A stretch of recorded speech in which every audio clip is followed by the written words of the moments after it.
2025년 1분기 때 이제 큰 일이 벌어졌습니다. 말하자면은 30년 만에 메모리 시장의 1등이 바뀌었어요. 하이닉스가 HBM이라고 하는 것이 개념적인 것들에 접근을 시작했고, 그래서 엔비디아가 하이닉스랑 연합을 하기 시작했습니다. 실제로 이런 것들을 통해서 하이닉스가 엔비디아의 협력을 통해서 했었었고요. 물론 거기에는 이 거대한 엔비디아 반도체를 만들어주는 우리 최고 회사가 돼버린 이 삼성이랑 격차가 나버리기 시작한, 그렇게 기술력이라고 하는 사람들을 존중해야 역전도 가능하다라고 말씀드릴 수 있을 것 같아요. 안녕하세요. 저는 박준영이라고 합니다. 저는 먼저 삼성전자에서 반도체 연구소에서 연구원으로 일을 했고요. 이후에 삼성에서 10년 기간 일을 했는데, 그 중에서 나머지 기간을 인사과장으로 일했었습니다. 그래서 기술하고 인사 쪽에 관련돼서 반도체 쪽의 업무에 대해서는 좀 어느 정도 일을 했고, 그 이후에 10년 정도는 반도체 업계에서 강의 컨설팅, 프로젝트 리더 진행하면서 실제 삼성뿐만 아니라 한국 반도체 업계 쪽에 대해서 계속적으로 일을 해서 한 20년 정도의 경력을 가지고 있습니다. 저는 독특하게 원래 전공은 연세대학교에서 화학공학을 전공했는데요. 그래서 이제 반도체를 만들다가 이후에는 이제 인사팀에 가서 경제 경영이 부족하겠다 싶어서 이제 석사로 경제학을 했고, 그 다음에 회사를 그만두고 나서 특이하게 문화인류학 쪽을 박사를 해가지고 기술 IT 쪽으로 박사 논문을 썼었습니다. 그래서 지금은 산업인류학연구소라고 하는 걸 건립을 했고요. 보시는 것처럼 책이 두 번째 책이 나왔는데, 첫 번째 책은 반도체를 사랑한 남자라는 책이 있었었고요. 두 번째는 지금 한국 반도체 산업을 중심으로 해가지고 이게 진짜 얼마 안 남은 것 같다, 이때가 3년 정도가 되게 중요한 시간인 것 같다 싶어서 2017년 3년의 골든타임을 생각해서 한국 반도체의 미래 3년이라는 책을 출간하게 됐습니다. 뭐 어떤 걸 해야 먹고 살 수 있을까, 어떤 걸 해야 좋아하는 걸 할 수 있을까 생각하다가, 아시다시피 좋아하는 걸 해서 잘 되면은 더 좋겠지만, 좋아하는 걸 해가지고 잘 안 되더라도 좋아하는 걸 했으니까 됐다 싶어서, 그렇게 말씀하신 대로 탐구를 하면서 좀 하다 보니까 이런 일들을 해왔던 것 같습니다. 2025년 1분기 때 이제 큰 일이 벌어졌습니다. 말하자면은 30년 만에 메모리 시장의 1등이 바뀌었어요.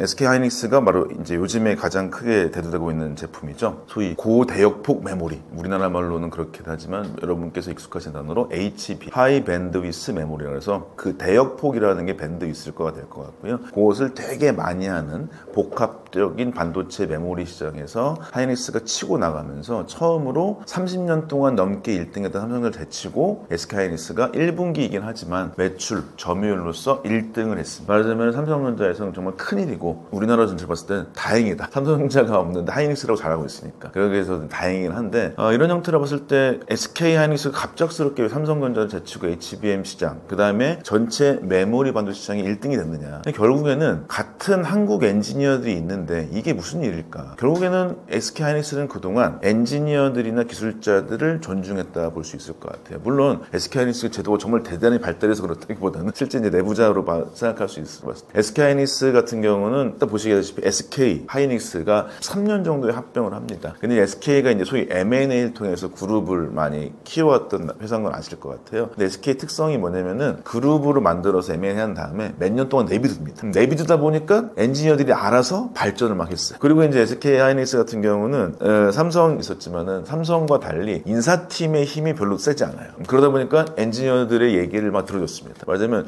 기술자들을 내비로 뒀더니 기술들을 개발하고 있더라가 하나가 있습니다. 두 번째로는 바로 SK하이닉스가 2등이었기 때문에, 이 삼성전자는 1등이었기 때문에 수성하기 위해서 이 새롭게 발달되어지는 메모리 시장의 변화, 메모리 시장 왜 변화됐냐? AI 때문에 갑작스럽게 복합적인 메모리가 필요한데, 이것은 삼성 같은, 하이닉스 같은 메모리라고 하는 저장 기능이 가능한 반도체의 단품, 그러니까 웨이퍼가 있으면 단품이라고 하는 칩만 있는 것들이 아니라 칩을 복합적으로 쌓아 올려서 AI 반도체에 맞게 무언가를 만들어야 되고, 이거는 AI 반도체의 설계 회사인 그 유명한 엔비디아와 협력이 필요하다는 것이었습니다. 삼성전자는 그냥 내가 만들면 알아서 사가, 이런 형태로서 헤게모니, 힘을 쥐고 있었는데, 2등이었던 SK하이닉스는 우리가 2등이니까 안 되는 거, 안 하는 거 해보자, 이게 어떻게 될지 모르잖아 라고 하는 것 때문에 그렇습니다.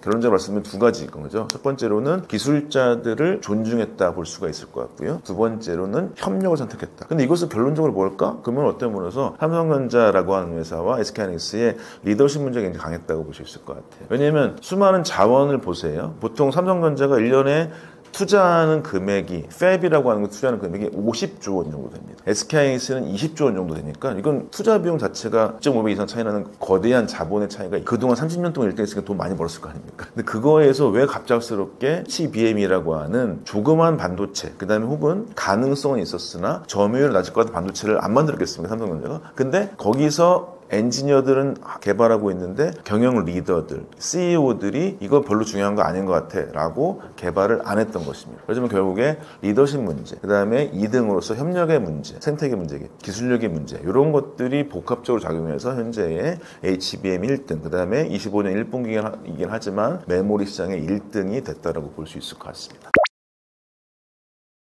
엔비디아라는 회사는 실제 GPU라고 하는 그래픽 프로세서 유니트라고 해서 컴퓨터 좀 좋아하시는 분이면 녹색의 PCB 기판을 껴가지고 뭐 오락 게임 잘 되려고 치면 그래픽 되게 좋아야 돼 해가지고 엔비디아는 해서 그런 걸 팔던 회사인데 이 엔비디아가 봤더니 소위 그래픽이라고 하는 게 뭐냐면 이렇게 우리가 판을 보시면 판에 픽셀이 막 나눠져 있고요. 나눠져 있고 픽셀이 나눠져 있고 여기에 픽셀 값이 무슨 색이야 그게 이제 그래픽 이미지의 데이터 셋이겠죠. 근데 이 수많은 X하고 Y축 2차원 평면에 푸는 방식이 현재 인공지능의 수억 개의 파라미터 푸는 방식인 행렬과 똑같더라 라고 하는 것을 알게 된 거죠. 그러면서 엔비디아가 바로 GPU에다가 GP가 뭐냐면 제네럴 퍼포스, 일반적 목적의 GPU라고 하는 걸 만들게 되면서 여기를 만들게 되니까 이게 바로 인공지능이라고 하는 것이 필요하겠네 라고 하면서 16년 전부터 막 뛰기 시작합니다. 그때는 뭘로 떴냐면요, 여러분 아시다시피 블록체인 기억나시는지 모르겠어요. 이제 많이 이게 회대되고 있지는 않은데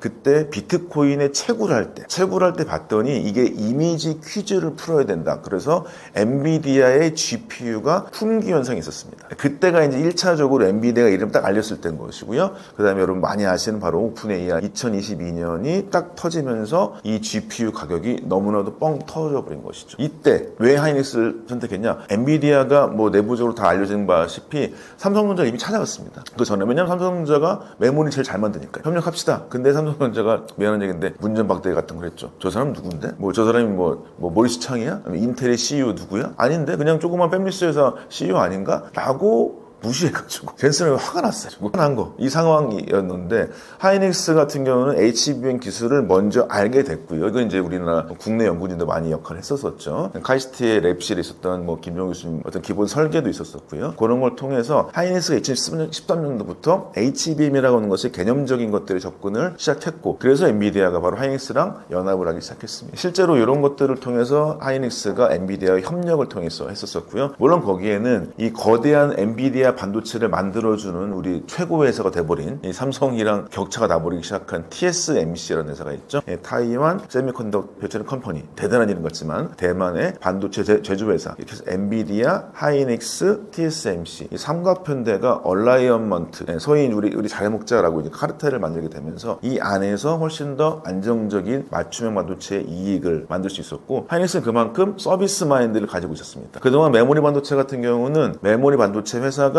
칩을 설계하고 생산을 다 했다고 한다면 처음으로 반도체를 생산하는 방식을 구분하는 종합반도체 회사가 아니라, 종합반도체는 설계 생산 같이 하는 건데 설계하는 팹리스라고 하는 것과 생산의 파운드리 방식을 주로 원래 시스템 반도체처럼 칩 설계가 복잡한 반도체들이 있을 때만 설계 생산을 하다가 하이닉스가 최초로 메모리 반도체를 맞춤형으로 하기 시작했던, 말하자면 메모리를 파운드리 방식으로 하는 것들을 의사결정을 하고 엔비디아 설계도에 맞게, 그 다음에 TSMC의 다이에 맞게 설계하기 시작했던 것이죠. 그런 것들의 협력이 실제로 가능하게 됐다는 것들이 엔비디아가 하이닉스를 선택한 것인 거고요. 그때 이미 하이닉스는 또 다른 형태로 어떤 걸 같이 협력을 했냐, 바로 거기서 중요한 기술이 뭐였지? 라고 했을 때 반도체를 쌓는 방식입니다. HBM이라고 하는 건 D램 단품을 8개 혹은 12개, 이후에 이제 HBM4라고 하는 거는 16개까지 쌓는 것인데요. 그때 쌓는 방식에 들어가는 공정 장비, 여러분 많이 아시는 한미 반도체, 요즘에 뭐 한화랑 다시 소송 중에 있긴 하지만 있지만 기존의 한미반도체라고 하는 회사와 협력을 했고, 그 다음에 소재라고 하는 것이 발열에 좋은 소재라고 할 수 있는 일본의 나믹스라는 회사하고 독점 계약을 했어요. 그래서 하이닉스가 이 삼성은 모든 소재 부품 장비를 다 장악해서 자기 발 아래 두려고 했는데, 하이닉스는 엔비디아와 TSMC 제품사끼리 협력을 하고 자기를 만들어주는 소재 부품 장비하고는 또 다시 협력을 해가지고 이런 체계를 갖추게 되면서 삼성 HBM과 어떤 면에서 기술적 차이까지 나가게 돼버렸습니다. 발열의 차이, 장비에 따른 생산성의 차이, 수율 차이, 장비의 팹 내부의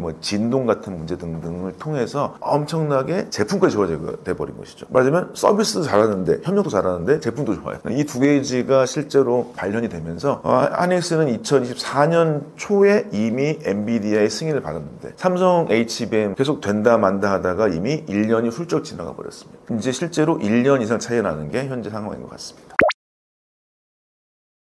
첫 번째로는 뭐다? 서비스 마인드가 없다. 두 번째는 뭐다? 실제적으로 소부장의 협력이 안 돼 있다. 이 두 가지가 실제로 문제가 됩니다. 첫 번째로, 그러면 서비스 마인드를 어떻게 해야 되냐? 삼성전자는 그동안 글로벌 1등에 앞서서 국내 넘버원이 되기 위해서 반도체 업계를 전체적으로 장악했습니다. 우스갯소리로 삼성전자 협력사, 장비사 같은 경우 소재사예요. 제가 삼성 출신이긴 하더라도 삼성전자 임직원이었던 분들이 부장, 임원하다가 그걸로 가가지고 협력사의 대표나 임원을 많이 하는 게 많이 있습니다.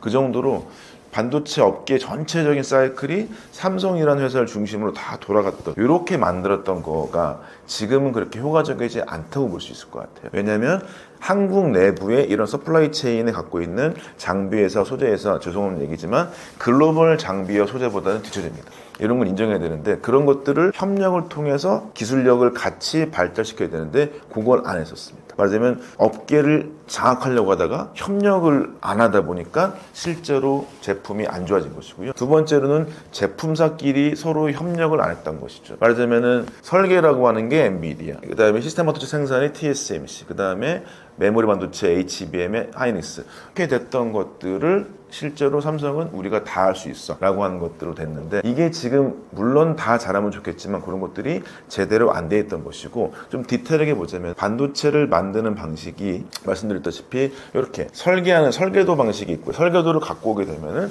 웨이퍼라고 하는 데에서 공정을 진행합니다. 그 다음에 웨이퍼 공정 끝나게 되면은 이걸 잘라가지고 패키지를 만드는데, 그동안에 이 웨이퍼 공정이라고 하는 것을 너무 중요시하다가 패키지 공정이라고 하는 것들이 별로 안 중요하게 여기다가, 근데 지금 HBM 뭐죠? 디램을 하나, 둘, 셋, 넷에서 막 8개 쌓고 12개 쌓고 쌓습니다. 쌓는 게 되게 중요해지는, 쌓는 게 바로 패키지 공정이라고 볼 수 있을 것 같거든요. 그런 것들 되게 간과해요. 이런 것들이 실제로 우리나라 반도체 시장에서 삼성이 설계하고 맨 전공정 요것만 중심으로 임원도 만들고 막 이렇게 하다 보니까 나머지 기술력들을 간과했다가 실제 기술력 자체가 쪽으로 봤을 때는 떨어지게 됐습니다. 말하자면 제품을 만들어주는 설계와 생산의 구분에서의 약화, 그 다음에 제품 자체를 생산해주는 소제품 산업, 장비 산업에서의 서플라이 체인에 어떤 협력을 하지 않는 방식, 이 방식의 두 가지가 실제로 어려워진 거고, 이것을 바꾸어줘야만 가능해집니다. 한마디로 얘기해서 그러면은 더 이상 장악하지 말고 협력하는 방식으로 바꾸어야 된다, 경영 방식을. 두 번째로는 기술력 차이가 있는 것들, 기술력이 그동안 중요시했던 설계 기술, 공정, 전공정 기술, 이것뿐만 아니라 후공정 기술, 소제품 장비 기술 같은 것들의 중요성과 가치를 다시금 매겨줘야 이런 것들의 문제가 해결된다고 생각이 듭니다. 하이 밴드위스 메모리라고 되어 있고요. 고대역폭입니다. 얼만큼 데이터를 한꺼번에 넣느냐라는 것입니다. 아까 말씀드린 대로 그 반도체에서 AI 반도체의 가장 큰 특징은 데이터가 되게 많이 있는 것들을 다 풀어가지고요. 수십 개, 수조 개 파라미터라고 하는 걸 풀어서죠. 근데 여기 있는 AI 반도체라고 할 수 있는 GPU, GPU나 NPU 같은 것들은요, 데이터를 갖고 올 수가 없어요. 갖고 온 데이터를 처리할 수밖에 없는 것이죠. 그럼 누가 갖고 옵니까? 데이터는 저장 매체인 HBM이 갖고 오는 것이죠. 말하자면 HBM이 없으면 아무리 데이터가 있어도 데이터 처리가 불가능합니다. 그러니까 HBM이 하나의 큰 물동량이 되는 것이고, 데이터 물동량이죠. 실제 시스템 반도체라고 하는 GPU로 넘겨야 됩니다. 근데 이런 형태가 현재의 로드맵상으로, 우리가 실제 오픈 AI에서 처음엔 우리가 글자를 챗봇으로 만들다가 이제는 우리가 이미지도 같이 만들 수 있게 됐죠. 이제 오타 나가는 것도 많이 없어졌잖아요. 그러다 이제 요새 뭐 하죠? 소라도 있기도 하고, 제미나이에서 만들어주는 배우 같은 서비스가 나오게 되면서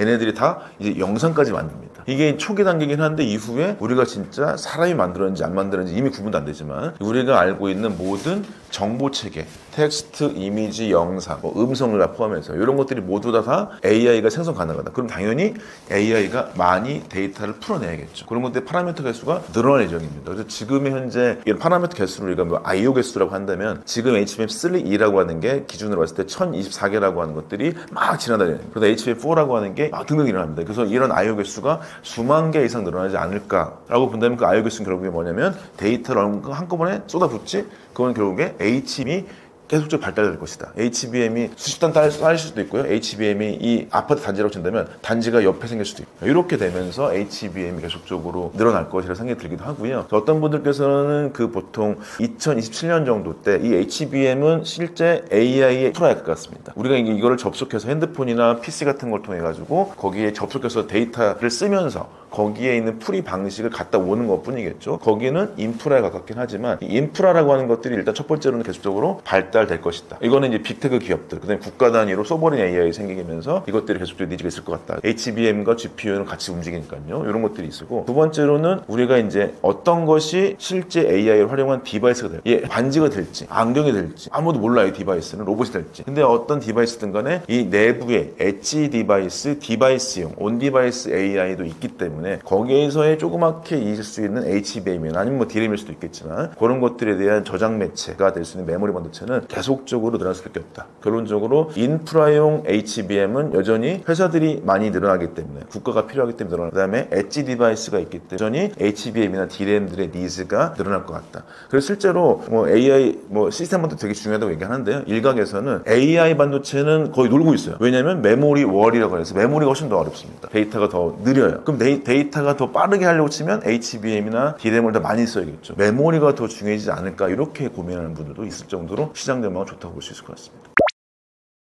단기간으로서 이 1년 이상 격차가 나버린 삼성 하이닉스 봤었을 때는 1년 격차를 먼저 좁히는 게 필요할 것 같아요. 근데 이제 실제 제품 개발에 어떤 형태의 패러다임 시프트가 일어날 때가 한 번 있습니다. 지금이 언제냐면은 25년 말 정도에 HBM4라고 하는 게 일어납니다. 근데 그때는 기본적으로 봤었을 때는 DRAM이라고 하는 단품의 기술력이 유사하다고 봤을 때 근데 이것도 아쉽지만 지금 하이닉스가 이미 6개월 이상 앞서 있습니다. 여러분께서 보셨던 정보를 보자면 뭐 DRAM의 10나노 6세대 이게 뭐 D1C라고 보통 얘기하는데요. 이게 보통 개발 단계에서 보게 된다면은 삼성전자 같은 경우가 개발해서 양산 중인데 하이닉스는 이미 양산이 잘 되고 있어요. 말하자면 이것도 6개월 차이가 납니다. 그렇기 때문에 이것도 좋지 않지만 이게 같다고 친다면 그때 HBM4라고 하는 것들이 나오게 됐을 때는 이때부터는 뭐 하이브리드 본딩이라고 하는 또 다른 형태의 반도체 기술이 필요해 있습니다. 그러면 이때 이것은 좀 기존의 방식 HBM3, 3E와는 조금 다른 형태의 기술입니다. 그거에서 이제 삼성전자 같은 경우는 여기서 이제 역전 혹은 동시 인증 같은 것들을 요구하고 있어서 25년 말 정도가 이제 귀추가 주목되는데요. 그때 만약에 현재의 인증을 동시에 받거나 혹은 삼성전자가 앞서게 된다면 그 달라질 수 있겠지만 그런 것들이 만만치는 않을 것 같아요. 왜 그러냐? 이 기술력 하나만으로 되는 게 아니다. 삼성전자가 하는 게 중요한 게 뭐냐? 바로 서비스 마인드라고 하는 협력 체계라고 하는 것들을 갖출 수 있는 것이냐. 이런 것들을 갖춰야만이 현재 엔비디아에도 고개를 숙여야 되기도 하고요. 어떤 면에서 TSMC하고의 협력도 일어날 수도 있습니다. 혹은 소부장이라고 하는 것들의 협력도 일어날 수도 있거든요. 이런 형태로서 이 글로벌 서플라이 체인 내에서의 협력하는 주체로서 들어와야만이 삼성이라고 하는 회사가 일단 메모리로서는 영향이 있을 것 같고요. 그것을 TSMC와 경쟁력이 있을 정도의 시스템 반도체 만들 수 있자라고 하는 파운드리 사업이 발달된다고 치면 이상적이겠지만 그런 것들은 이제 좀 중장기적으로 봐야 될 것 같아요. 3년 이상 봐야 될 것 같습니다. 그게 아니고 단기간을 봤을 때는 여전히 하이닉스가 유리할 수밖에 없는 것이고 삼성전자는 1년에서 1년 반 정도 봤을 때 HBM을 유사하게 경쟁력이 있거나 아니면은 좀 격차를 좁히는 정도 현재 1년은 나지만 뭐 3개월에서 6개월 사이로 좁히는 정도가 있지 않을까 생각이 듭니다.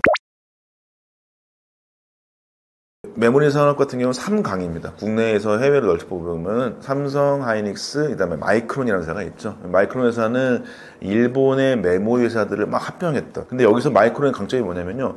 삼성 폐쇄적이고 하이닉스는 좀만 개방적이긴 한데 마이크론은 정말 개방적입니다. 기술 같이 개발 다 하고요. 막 이러고 있어요. 말하자면은 미국이라는 회사에 자신감일 수도 있겠지만 모든 기술 같은 것들 되게 개방을 잘합니다. 이런 것들도 있고 그다음에 엔지니어들에 대한 의사결정은 굉장히 높아요. 말하자면 우리나라가 이제 뭐 그룹사에서 임원 선출한다 이런 것들이 굉장히 당연시 여기겠지만 마이크론은 예산과 인사권을 기술에만 다 줍니다. 그 상태에서 당신 책임져요? 안 그러면 잘려? 이렇게 되는 거거든요. 그렇기 때문에 이 엔지니어들이 막 이것저것 알아서 해봐요. 그래서 기술력을 아주 단기간에 따라왔습니다. 지금은 실제 반도체 경쟁력이 삼성, 하이닉스, 마이크론이 외려 삼성이 좀 더 뒤쳐졌지 하이닉스, 마이크론은 생산성 차이가 있을 뿐 기술력이 유사하다고 볼 수도 있습니다. 그래서 근데 이 마이크론이 마켓쉐어를 봤을 때는 생산성이 뒤쳐지기 때문에 아주 유리하다고 볼 수는 없겠지만 여전히 업계의 강자가 될 수 있겠다 싶은 생각이 들어서 지금 본다면 현재의 업계의 큰 어떤 점유율을 보자면 4대 2 정도로 볼 수 있어요. 뭐 4, 4, 2 정도가 나을 것 같네요. 그죠? 그래서 그 정도 4, 4, 2 정도가 나을 것 같아서 근데 20%가 이게 무너지냐? 그렇게보다는 마이크론이 만만치 않은 기술력이 있다. 결국에 또 뭐냐? 그렇게 기술력이라고 하는 있는 사람들을 존중해야 역전도 가능하다라고 말씀드릴 수 있을 것 같아요. 요즘에 관세가 굉장히 큰 문제가 되고 있어요. 그래서 특히 5월 24일 날 트럼프 대통령 같은 경우 이렇게 얘기했습니다. 백악관에서요. 이 애플 팀 쿡 CEO한테 얘기를 했답니다. 당신들이 중국에서 인도에서 뭘 만들든 상관없는데 웬만하면 애플폰을 미국에서 만들지 그래요? 안 그러면은 이제 우리가 관세를 때릴 겁니다. 라고 얘기를 했습니다. 근데 그러면서 무슨 얘기를 했냐면 삼성전자 같은 회사도 있죠. 거기도 동일하게 관세를 20% 때릴 거예요. 그게 6월 말기에 진행될 것 같아요. 라고 선언을 했습니다. 이 관세라고 하는 게 이제 시작됐고 실제 미국이 소위 이제 마가죠. Make America Great Again이라고 해가지고 이것을 실제 관세를 통해 뭔가 진행을 하고 있습니다. 그래서 여러분께서 들으셨던 거로는 지난 4월에 중국에 대해서 원래 10% 관세였던 걸 2%로 올리고 거기다가 5%를 추가 관세를 해 145 관세를 때린다고 얘기했습니다. 그럼 어떻게 되냐면 실제로 아이폰 값이 2배로 오릅니다. 왜냐하면 중국에서 아이폰의 프로를 현재 생산하고 있으니까요. 근데 그때 화들짝 미국 시민이 놀래가지고 난리가 났습니다. 그래서 트럼프 그 지지율이 확 떨어졌었고요. 그런 거를 보다 보니까 이러면 안 되겠구나 싶어서 한 3달 유예했습니다. 그래서 지금 현재 6월 말 7월에 그 관세 145% 정도 된다는 것들이 유예되는 게 풀려서 어떻게 할지 모르는데 이제 어떤 일이 생겼냐? 바로 삼성 핸드폰, 다른 핸드폰사들이 미국에 실제로 현재 납품을 하려면 가격이 엄청 오르게 됐습니다. 여러분 우리가 알고 있는 폰이 한 1,000불이라고 해볼게요. $1,000. 그러면 이제 실제로 25% 관세가 붙게 되면은 우리나라는 그동안 미국과 FTA 했기 때문에 관세가 없었습니다. 근데 25% 붙기 때문에 그것을 그대로 소비자 가격이 올라간다. 그러면은 $1,250가 되기 때문에 굉장히 비싸지게 되겠죠. 그래서 그것들이 실제 매출 차이와 이익 차이가 될 것이죠. 이것은 우리나라로 들어왔을 때는 실제 삼성전자가 돈을 덜 번다. 혹은 이것 때문에 삼성전자 때문에 삼성전자가 판가가 높아졌기 때문에 원가를 낮춰야겠다. 이익률이 감소됐기 때문에 협력사들에게 이제 또 다른 형태의 가격 인하 같은 것들을 요구하겠다. 그러면 당연히 우리의 월급이 줄어들겠죠. 이런 것들은 실제로 우리의 삶에서 돈이 줄어드는 형태로 나올 수 있을 것 같고 이것들은 또 다른 형태로는 삼성전자가 미국에서의 매출이 줄어드는 것으로 나올 수 있고 그 회사의 매출 하나가 국제적으로 영향도 되기도 하고 우리의 지갑도 줄어들게 되지 않을까 생각이 들긴 합니다. 그러니까 4월 달에 미국이 이렇게 관세를 145% 때리겠다 이런 형태가 나온 다음에 중국도 가만히 있을 수가 없었죠. 그래서 중국에서는 어떻게 했냐 소위 히토리라고 불러집니다. 굉장히 비싼 금속들이 흙이랑 거의 비슷한 금속이라 그래서 보통 여러분 많이 아시는 리튬 등등이나 배터리 재료를 쓸 수도 있고요. 그 다음에 전자제품에 쓰이는 귀중한 금속들이 많이 있거든요. 이런 것들에 근데 아쉽게도 안타깝게도 99% 정도를 중국이 가지고 있습니다. 게다가 이제 생산 공장 같은 것들이 베트남도 있었는데 그것도 사라졌어요. 그래서 지금 거의 전량을 중국에서 갖고 있어가지고 아무리 전자제품이라고 하는 것들을 설계를 하더라도 히토류가 없으면 동작할 수가 없습니다. 그렇기 때문에 중국이 이제 미국을 포함해서 전 세계 국가에 대해서 히토를 수출 안 하겠다. 무슨 배짱을 부릴 수밖에 없는데요. 이거는 모든 나라가 다 자기 나라의 강점을 가지고 생존을 위하고 그다음에 기득권이라고 하는 권력을 가져가기 위해서 어쩔 수 없는 선택이라고 봅니다. 당연스럽게 만약에 그대로 우리가 4월 미국의 보복 관세가 진행이 됐고 중국이 또 다르게 히토류 금속에 대해서 수출 제한을 썼으면은 우리나라 핸드폰이라고 하는 게 재고가 다 달아가서 새롭게 생산하려고 썼으면은 엄청나게 원재재 가격이 올랐기 때문에 또 다르게 핸드폰 가격도 올라갈 수 있었을 것 같고 그러면 우리가 핸드폰 가격이 올라서 휴대폰을 못 바꿀 수도 있겠죠. 이런 것까지 연결될 수 있어서 이 복잡한 우리나라를 포함한 글로벌리 계속적으로 생산 체계가 있다고 하는 것들이 이어지고 거기는 말하자면 원자재, 중간재, 완성품 이 세 가지 것들이 어떻게 연결될 것인가. 그동안은 결국에는 소위 미국을 중심으로 해서 미국 일극 체계 아래에서 사람들이 자유롭게라고 하는 형태, 미국이 다 대부분 이익을 가져가긴 하지만 그렇게 됐다가 지금은 이 갈등이 생기게 되면서 장벽을 만들게 됐고, 장벽이 대표적으로 관세가 돼버릴 것이고요. 이것들이 서로 미국과 중국이 대립하면서 이런 문제들이 생겨서 이런 것들 결국 소비자들한테는 벽은 꼭 돈이 돼버린, 이 돈이 우리의 지갑을 잠시 부담을 가지게 되지 않을까 생각할 수밖에 없을 것 같습니다.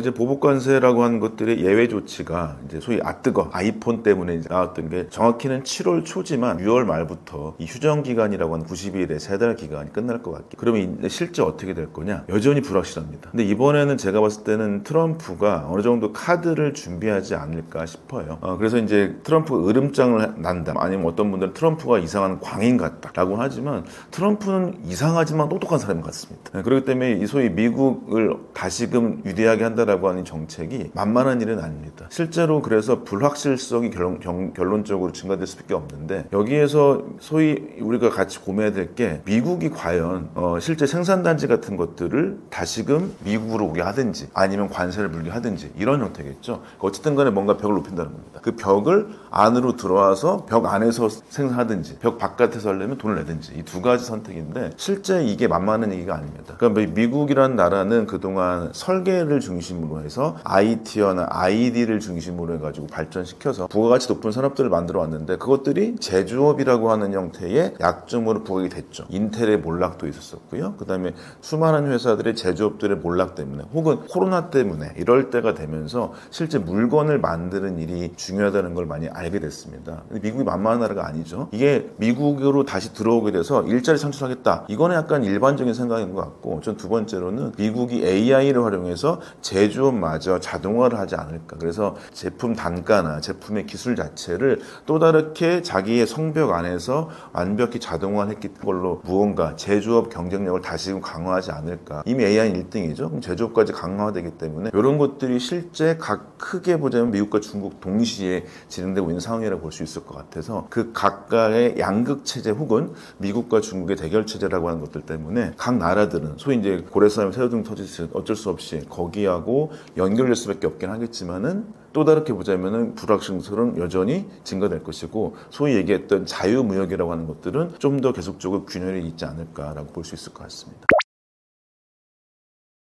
심각한 변화가 있을 것 같아요. 글로벌 공급망 붕괴라고 해가지고 말하자면 글로벌 서플라이 체인 매니지먼트, 우리가 뭐 SCM이라고도 많이 했던 것 같습니다. 그런 것들이 실제 우리나라를 비롯해서, 우리나라는 예전에 세계화라고 불렀었고요. 혹은 이제 IT 기술의 발달, 이 두 가지, 말하자면 글로벌라이제이션, IT 기술의 발달, 이 두 가지 때문에 실제로 우리나라도 돈을 많이 벌게 됐었죠. 물론 IMF 위기가 있긴 있었지만, 그 다음에 이제 미국과 강대국이라고 하는 것들, 나라들이나 혹은 개발도상국들도 자기의 역할에 맞춰서 이익률 차이는 있지만 어느 정도의 글로벌리 자유무역이라고 하는 것들이 유지가 됐었습니다. 네, 그렇다면 공급망 붕괴가 됐다, 그렇게 된다면 일단은 우리나라처럼 이 수출을 많이 하는 나라들에서는 상당한 위기가 될 수밖에 없습니다. 왜 위기가 되냐면 우리나라는 바로 중간재를 주로 많이 만들기 때문입니다. 중간재라고 하는 거는 우리가 보자면 한마디로 얘기해서 반도체 같은 거라고 볼 수 있을 것 같고요. 이 핸드폰이나 자동차 같은 것들은 계속적으로 우리가 바깥으로라고 하는 거는 자동화가 좀 쉬워지거나 혹은 다른 말로 봤었을 때는 인건비가 싼, 말하자면 개발도상국이나 아예 미국이나 이런 쪽으로 변화하면서 움직이고 있습니다. 이렇게 이 상황에서는 우리나라가 중간재 산업과 완성차 산업이 해외로 나가는 이전 상황에서 계속적으로 거기다가 균열이 되어버린다는 거죠. 그럼 이런 것들은 나가고 있는 것들을 막을 수는 없을 것이고요. 이 아래에서 중간재 산업이라고 하는 것들의 무역이 어려워지는 거 봤었을 때는 당연히 우리 일상생활과 취업에 어려움이 있을 수밖에 없을 것 같아요. 특히 취업이라고 하는 것은 결국에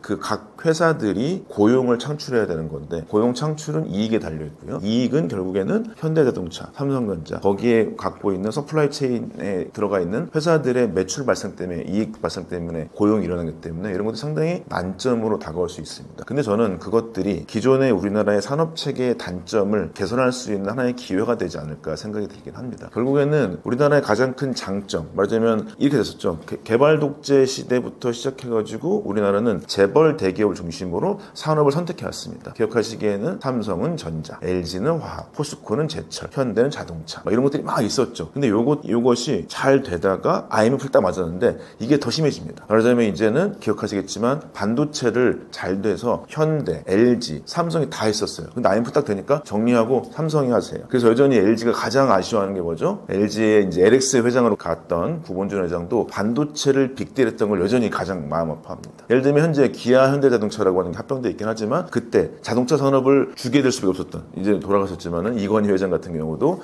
삼성 자동차 있었죠. 그런 것들이 줄어들게 된 것. 근데 그러면서 한 산업이 한 대기업을 중심으로 유계를 가지게 됐었습니다. 물론 이게 글로벌리 경쟁력을 갖추는 도움이 많이 됐었던 것 같아요.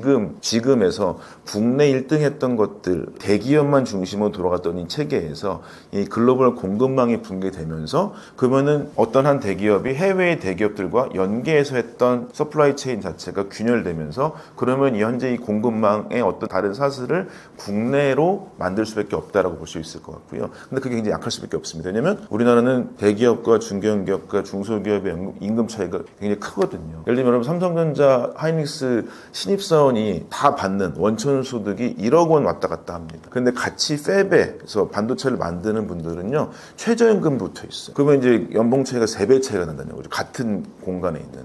이런 것들이 굉장히 큰 문제가 될 수밖에 없고, 그래서 이번에 우리나라가 이런 형태의 공급망 붕괴라고 하는 형태의 상황이 됐을 때 다시금 대기업만 이렇게 볼 것도 있겠지만 대기업이 더 좋은 대기업만큼의 대기업 같은 대우를 할 수 있도록 우리나라 내부의 서플라이 체인을 만드는 방식 같은 게 된다면 취업시장 자체가 훨씬 더 다변화되지 않을까 싶어요. 왜냐면 제가 이제 삼성에서 일하고 난 다음에 이제 인사팀에 있었기 때문에 취업 전선에 있는 대학생분들을 굉장히 많이 만납니다. 근데 이제 너무 힘들어해요. 왜냐면 갈 곳이 대기업밖에 없으니까요.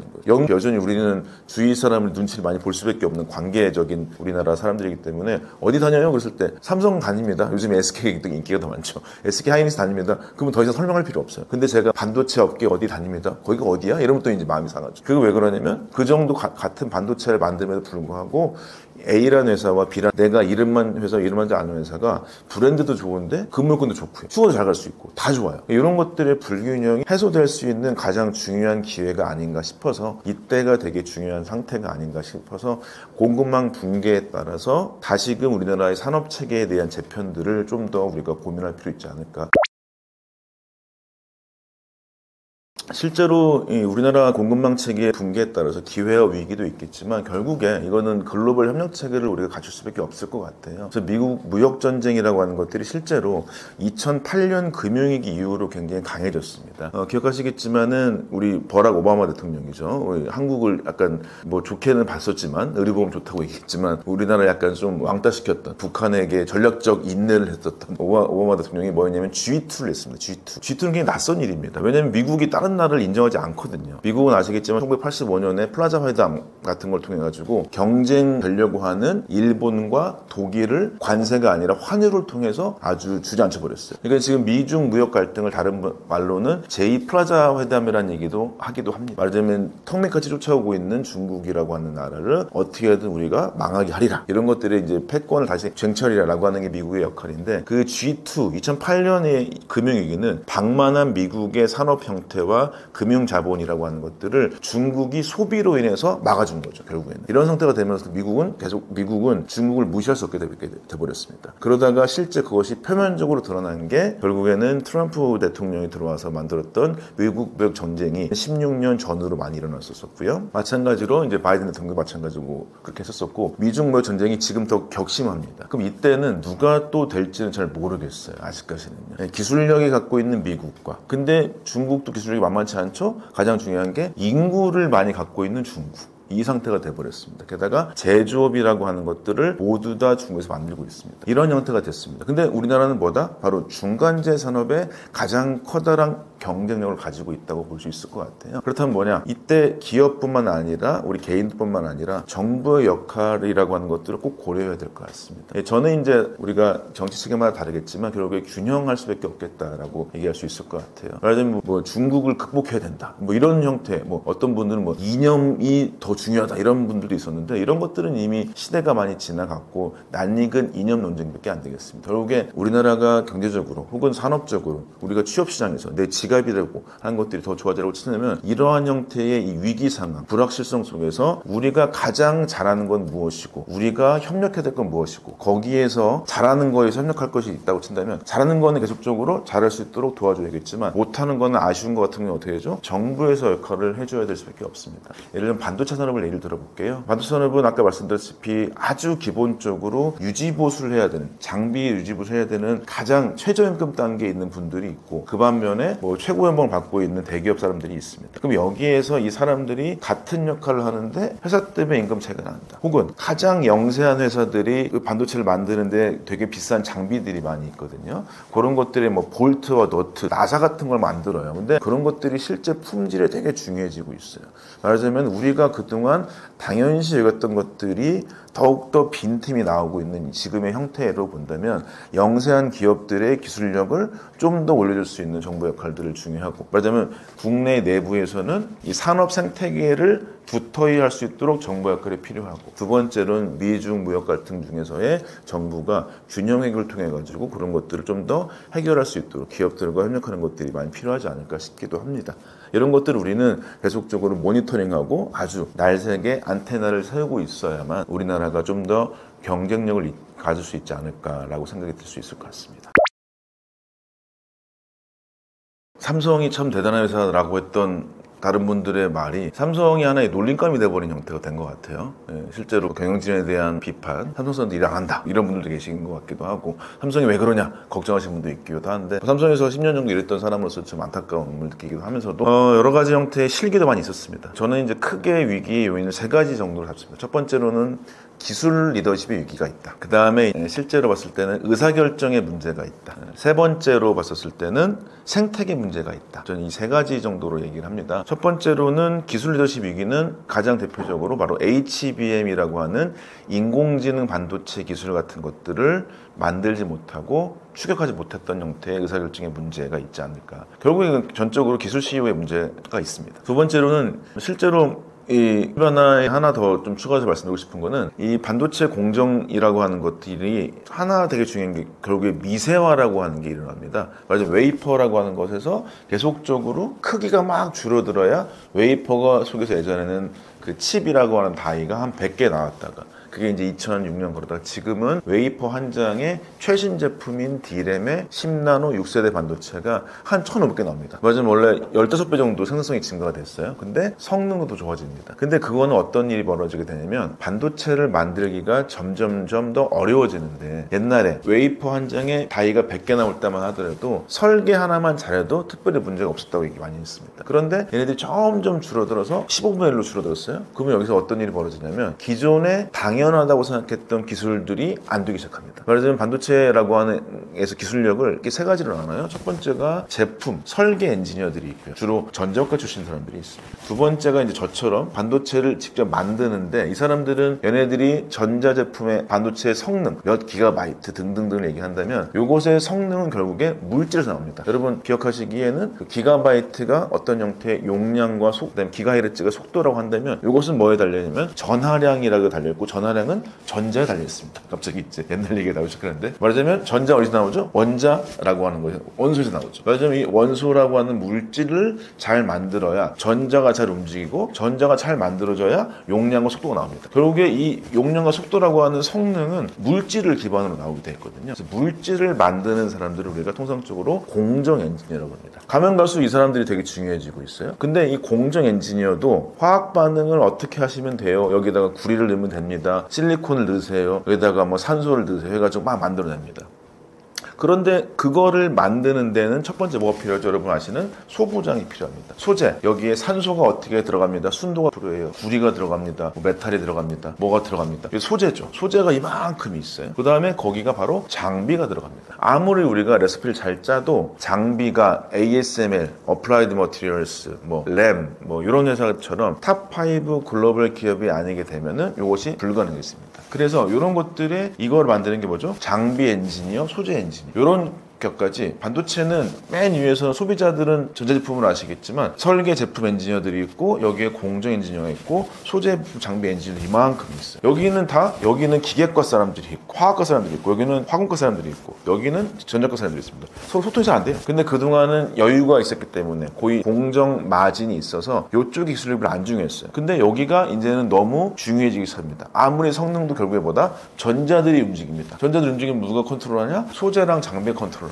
그러면서 이쪽의 기술력을 그동안 무시하고 간과했던 게 삼성의 가장 큰 위기의 원인 같아요. 기술력 리더십의 위기는 첫 번째 뭐다? 전자산업의 변화를 캐치하지 못해서 HBM을 실기했던 리더십의 위기. 두 번째로는 기술 변화가 미세화되면 될수록에 전자급뿐만 아니라 거의 설계 기술뿐만 아니라 공정과 생산과 장비 기술이 중요해지는데 이것을 계속 무시해 왔었다. 이런 것들이 현재 제품 위기와 생산성 위기의 문제에 가장 큰 있다는 게 두 번째가 있습니다. 바로 의사결정 구조의 문제. 이거는 이제 대표적으로 서초딩 들어보셨을 것 같아요. 삼성 본사가 서울에, 그건 정확히 삼성전자 본사는 수원에 있습니다. 근데 이제 소위 컨트롤 타워라고 불려지는 뭐 사업지원 TF 미래전략실이라고 옛날에 불러졌던 거기가 실제로 임원 인사권이 있고요. 재무권이 있어요. 말이 안 되는 조직이죠. 원래 삼성이라는 조직의 강점을 예전에는 세 가지로 얘기했었어요. 아까 말씀드렸던 기술 CEO의 영향력, 그 다음에 두 번째가 그룹의 컨트롤 타워라고 할 수 있는 미전실의 역할, 마지막 가장 강화됐던 게 그룹 총수의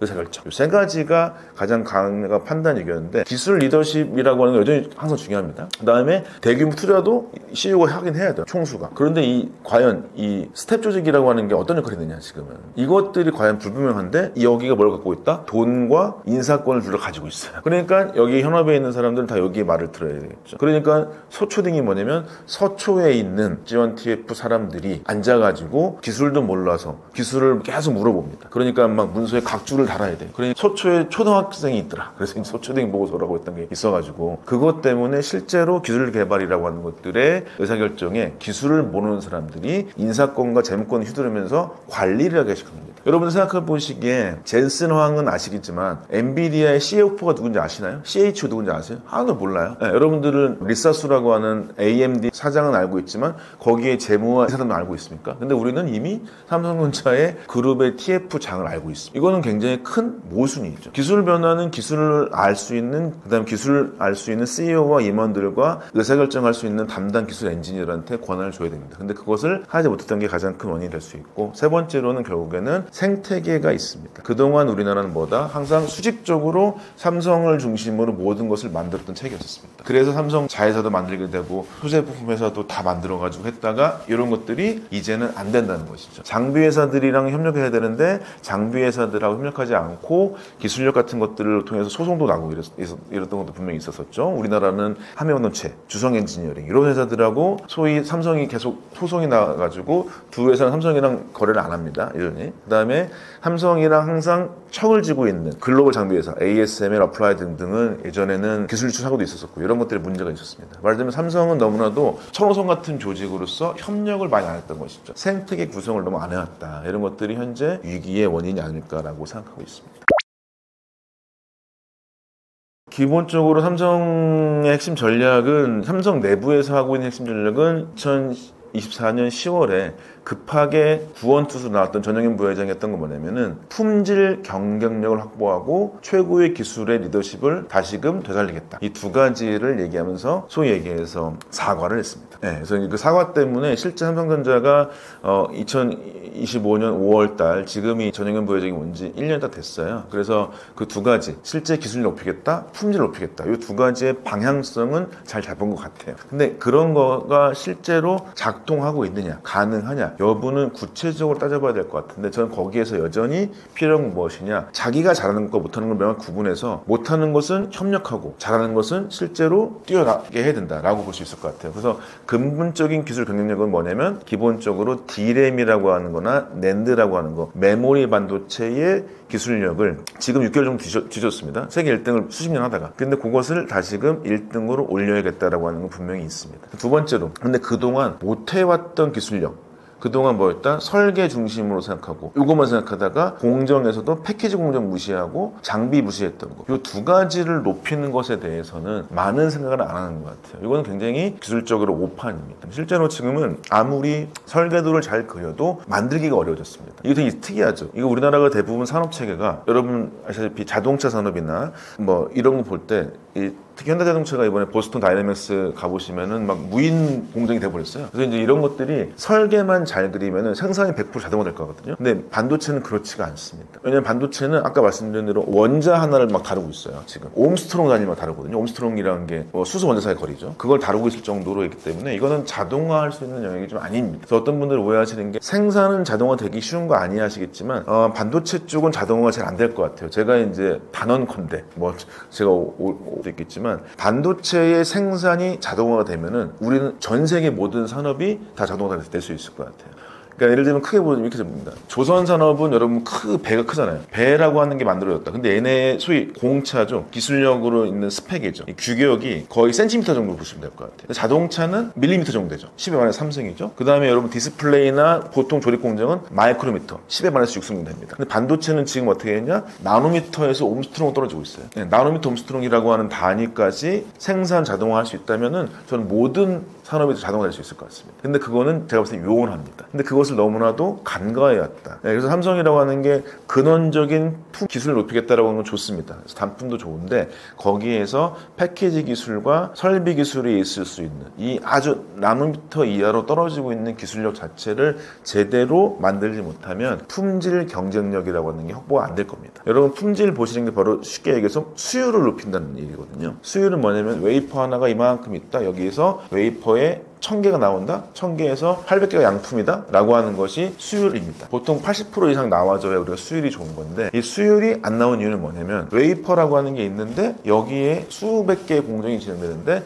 거기에서 이 웨이퍼를 진행하는 수많은 장비들이 제대로 생산성이 높여질 수 있도록 확보가 안 됐다. 말하자면 장비가 당연스럽게 만들어야 되지 않아? 장비 기술 당연한 거 아니야? 이렇게 얘기했다가 이런 것들로 실제 수율 확보가 안 되는 것이죠. 이런 것들을 강조할 때가 됐다. 말하자면 기술력을 높인다고 해서 기본적인 설계 기술을 높이는 건 좋습니다. 그렇지만 중요한 건 뭐냐면 생산 기술력이라고 하는 걸 통해서 특히 패키지 쪽과 설비 기술 등등의 기술력은 아직 높이지 않았던 것들이 이제는 다시금 발목을 잡고 있어서 이쪽에 대한 품질 경쟁력을 높일 수 있는 또 다른 형태의 전략은 필요하겠다라고 말씀드릴 수 있을 것 같아요. 메모리 반도체라고 하는 거는 30년 동안 1등 했다가 25년 1분기 때 더 이제 하이닉스에 처음으로 1등 뺏기면서 그 다음에 이제 많은 분들이 알게 되신 것들이 반도체를 만들어줄 때 특히 기존의 웨이퍼 공정에 썼던 전공정 공정력이 있고 그 다음에 이것을 잘라가지고 패키지를 했었던 HBM 같은 것들이죠. 패키지 기술력이 있다고 친다면 첫 번째는 결국에 안에 있는 단품 기술력이라고 하는 것에 경쟁력을 다시금 확보해야 됩니다. 이 경쟁력이라고 하는 것들은 결국에 뭐냐면 신문기사 보시면 뭐 D램의 10나노 5세대 뭐 D1B B라고 불려지는데요.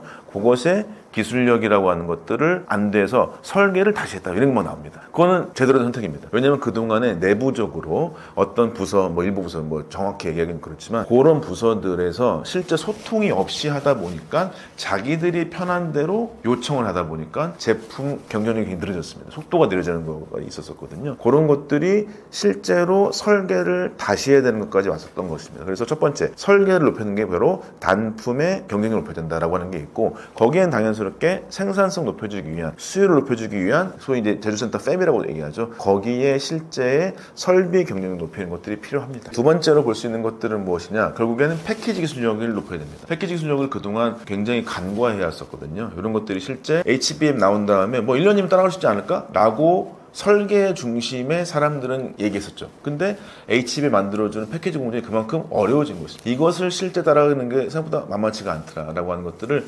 인지했기 때문에 단품으로서의 웨이퍼 공정의 경쟁력을 높여주고 수율을 높여줘야 되고 패키지 공정 자체의 기술력을 한 단계 확실히 높여줘야 되는 것들이 분명히 있습니다. 그런데 굉장히 사람보다 사람이 많이 부족하는 것이죠. 그래서 그런 것들이 많은 분들이 저도 연구소에 있을 때 연구소의 분들 중에 한 30% 이상이 하이닉스 가 있습니다. 제가 이제 어떤 분은 이제 이제 상가집에 갔었는데 삼성 출신들이 상가집이었었죠. 이제 선배의 어떤 상이었는데 앉아있는 사람이 절반이 하이닉스, 절반 삼성입니다. 그 정도로 이제 엔지니어끼리는 여전히 비슷하게 협력할 수밖에 없거든요. 그래서 이 엔지니어들이 일을 할 수 있도록 하는 것, 기술력을 마음껏 펼칠 수 있도록 도와주는 것이 결국에 경쟁을 높여주는 방식일 수 있을 것 같긴 합니다. 그 다음에 이제 삼성에서 아픈 손가락이 될 수 있는 게 바로 파운드리라고 하는 곳이 있습니다. 이제 삼성이 역사적으로 봤을 때는 이제 메모리 반도체와 시스템 반도체라고 하는 사업부가 두 개 있다가 2017년에 시스템 반도체라고 하는 걸 두 개로 구분을 하죠. 그래서 시스템 LSI 사업부가 현재 설계를 담당하는 팹리스라고 하는 사업부인 것이고, 파운드리 사업부가 사업팀이 처음에 생겼습니다. 그래서 2017년에 생겼다가 그것이 사업부로 구분됩니다. 이 사업부라고 하는 조직은 특징이 뭐냐면 자기 나름의 비즈니스 하겠다는 것입니다. 그래서 사업부라고 하는 게 생긴 건데, 이것들이 실제 A 반도체 설계라고 하는 것들의 협업도 이미 일어나고 있긴 하지만, 중요한 건 저는 이제 파운드리라고 하는 생산이라고 하는 것에 경쟁력 강화가 필요하지 않을까 싶습니다. 요거는 이제 삼성이 못해왔던 바로 서비스 마인드와 소위 기술력이라고 하는 것들이죠. 이 두 가지 소부장 협력이라고 하는 것들이 발생될 수밖에 없는데요. 서비스 마인드, 그건 무엇이냐? 지금 파운드리 업계의 60에서 7% 가까이 되고 있는데 60% 전후의 매출은 TSMC라고 하는 아주 강력한 회사가 하고 있는 상태고요. 삼성전자는 10% 남됐다가 2024년 4분기 정도 때 8.1%라고 하는 아주 최악의 성적을 거뒀었습니다. 중국이 치고 올라온다는 얘기까지 있는 상황인 거죠. 근데 그러면 왜 이렇게 일이 벌어지냐? 첫 번째로는 삼성을 여전히 믿지 못하는 회사가 분명히 있습니다. 이게 바로 이제 설계를 같이 갖고 있다라고 하는 것 때문에 내부적으로 그런 것들 기술력이라고 하는 그때 탈출되는 거 아니냐 이런 것들을 걱정하는 분도 있긴 한데, 그건 좀 작은 이유고, 결국에는 이 서비스 마인드가 약하다는 얘기가 굉장히 많이 있어요. 삼성은 그동안 항상 1등에 했었고 갑에 위치해 있었기 때문에 서비스 마인드가 약합니다. 그래서 이미 TSMC는 공개할 수 있는 기술임에도 불구하고 후발주자면서 못하는 삼성이 공개를 안 합니다. 내부적으로 우리가 지금 힘들거든요. 이러면서 공개를 안 해요. 하자면 맞춤형 고객의 서비스를 할 수 있도록 기술 엔지니어들이 갖고 있는 모수 늘려야 되기도 하고요. 그런 것들의 서비스 마인드를 통해서 협력과 인게이지먼트, 신뢰를 구축하는 것이 필요하다. 이런 것들이 이제 초기적으로 일어날 거예요. 두 번째로는 바로 이 삼성이나 하이닉스나 인텔이나 TSMC나 모두 90% 이상 같은 장비를 쓰고 있어요. 그런데 왜 수율도 차이가 나고 선단 공정, 1나노, 2나노의 품질 차이가 나냐? 결국에 얼만큼 이 팹이라고 하는 장비를 잘 다뤄왔느냐의 문제입니다. 말하자면 그동안 전작가 출신들의 설계 엔지니어들만 생각했던, 그들은 생산이 당연한 줄 알아요. 근데 당연하지 않습니다. 말씀드렸다시피 옴스트롱 나노미터 단위로 떨어진 현재의 반도체 공정은 조금만 틀어져도, 조금 틀어진다는 게 장비에 조금의 진동만 있어요. 배관만 조금 흔들려도 이렇게 되는 장비의 팹이라고 하는 곳에 수천 대의 장비가 정말 일치화해서 움직이지 않으면 진행이 안 됩니다. 근데 이거는 자동화되면 절대 자동화된다고 될 수 있는 게 아닙니다. 이것을 아주 일치하게 만들 수 있는 경쟁력을 이미 TSMC는 오래전부터 다 해놨어요. 그러니까 얘네가 3나노, 2나노라고 하는 새로운 선단 공정 나와도 갑자기 수율이 더 올라갔어요. 이런 게 나오는 거죠. 근데 어떤 분들이 TSMC 잘 나온다 이렇게 얘기하면서 왜 잘 나오는지 얘기 안 하시거든요. 결국에 뭐냐면 반도체 라인에는 예를 들면 3,000대의 장비가 있다고 쳐볼게요. 거대한 팹에 장비가 3,000대가 있습니다. 근데 보통 반도체를 만들 때 보통 300대 정도가 필요해요. 하나 만들 때. 그러면 300대가 필요하다는 얘기는 뭐냐면 300대가 필요한데 왜 3,000대가 있냐? 양산이기 때문에 복수의 장비가 있어야겠죠. 그래서 하나의 장비가 10대처럼 돼 있을 거잖아요. 근데 어떻게 되냐? 이 한 대의 장비가 10대가 한 대처럼 움직여야 돼요. 근데 요것의 일치화가 되냐 마냐가 생각보다 되게 어렵습니다. 말하자면 같은 장비가 1호기부터 1, 2, 3, 4, 10호기까지 이렇게 있어요. 근데 1호기 끝에가 여기가 만약에 벽이에요. 벽이죠? 벽이면 습기가 많이 차죠? 그럼 이쪽에 습기가 많이 차가지고 공정이 흔들려요. 이 장비가 이 장비 끝에 있다? 여기의 위치에 따라서 다 달라집니다. 말하자면 이 미세한 것들을 다 맞춰야만 반도체의 마이크로미터, 옴스트롱 단위의 장비의 생산성과 정밀도가 결정됩니다. 이거는 전자과 사람이 할 수가 없어요. 기계과 사람들, 그 다음에 그걸 장비를 유지 보수해주는 협력업체 엔지니어 기술력, 이것만 가능할 수밖에 없거든요. 근데 이제 그것을 당연히 될 줄 알고 뭐 말도 안 되는 디지털 트윈이나 뭐 이런 걸 얘기하면서 자동화되지 않겠어요, 이런 것들로 했던 것들이 실제 현재 삼성의 파운드리 수율의 저하, 이런 문제의 간과에 있어서 효과가 나타났다. 그래서 결국에 이 팹의 생산성을 높이기 위한, 수율을 높이기 위한 소재 부품 장비 엔지니어들의 경쟁력 확보가 중요할 수밖에 없다. 그래서 결론적으로 첫 번째 서비스 마인드, 두 번째 수율을 비롯한 생산성을 높일 필요가 있겠다라고 하는 게 두 가지가 필요해 보입니다. 여러분들 층위가 되게 다릅니다. 전문가분들께서 삼성을 생각할 때 여전히 삼성은 저력이 있다 이런 분들도 많이 있고요. 어떤 분들은 삼성을 비판적으로 보는 분들은 삼성은 이제 슬슬 망할 것 같은데 이런 분들 많이 계세요.